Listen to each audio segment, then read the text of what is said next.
This episode of Nerdist News is sponsored by PlayerUnknown's Battlegrounds. Reactions to M. Night's Glass have fans split.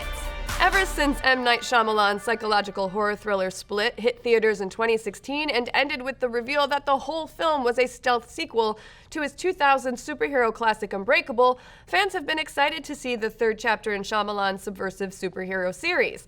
And Shyamalan heads won't have to wait much longer because the Unbreakable and Split sequel Glass is set to hit theaters next week. However, the early reviews are dropping this week, and you could say they are more mixed up than James McAvoy's personalities in the flick. Good for you.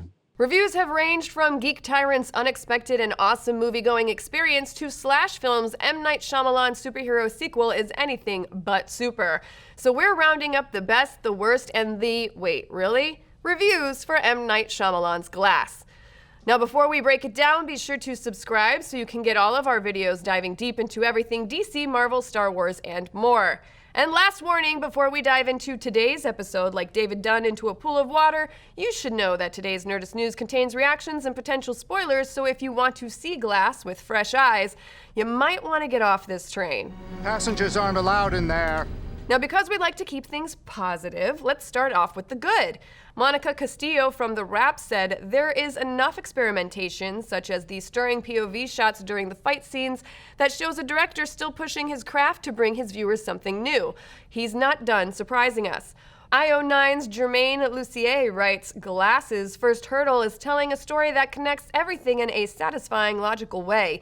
To that end, the film succeeds. The film's first act is absolutely excellent. There's a huge action scene, some suspense, character development, great connections back to Unbreakable, and more. But how does it compare to Unbreakable and Split?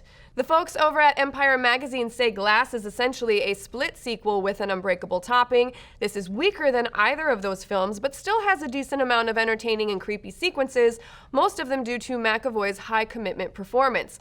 But since Glass is sitting on the lower end of the Rotten Tomatoes spectrum, saying the film isn't for everyone might be a bit of an understatement.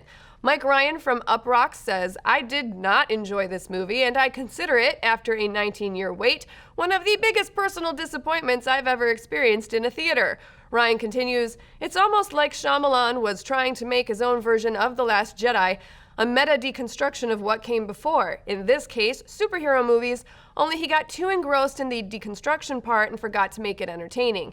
In a way, Glass feels like a giant middle finger to the very people who would be excited to see Glass. That, on its own, is inherently fascinating." Ryan wasn't the only critic that didn't enjoy the film. Back to that Slash Film review. "Glass shatters under the weight of Shyamalan's ambition. It's a messy, muddled, often downright stupid movie. It broke my heart. After regaining most of his directorial mojo with his most recent work, Shyamalan now takes a huge, unfortunate step backwards, tarnishing the legacy of Unbreakable, his best movie, in the process."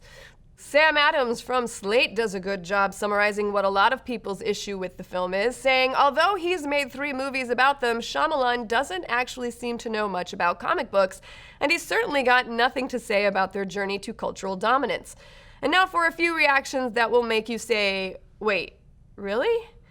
John DeFore from The Hollywood Reporter says, "Though satisfying enough to work at the multiplex, it doesn't erase memories of the ways that even movies before the abjectly awful After Earth and The Last Airbender made us wary of the words, 'a film by M. Night Shyamalan.'"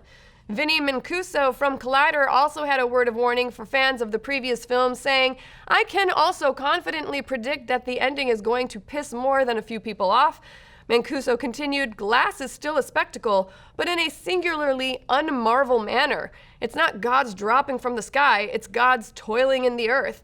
Think the Flash getting caught in a traffic jam or the Hulk filing a W-2. And we'll sum it all up with this tweet from our own Jessica Chobot, who said, "Looks like some critics are looking at Glass as half full and others half empty."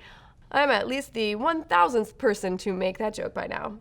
Now, before we go, I just want to remind people that the 22nd Annual DICE Awards are coming up in February, and I will be hosting them. Nominations have dropped today, with God of War leading with 12 nods. Will it sweep the categories, or will this be the year of the indie game?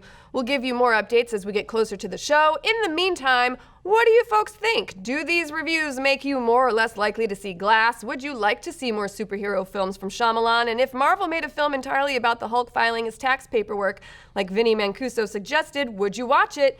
We know we would. Let's discuss.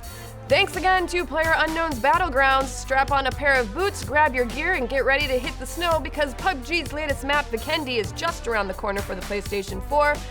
Be prepared to change up your strategy as you land, loot, and survive in this wintry landscape because your footprints in the snow just might lead your enemy right to you. Vikendi drops on the PS4 January 22nd. Get ready to squad up and beat the cold.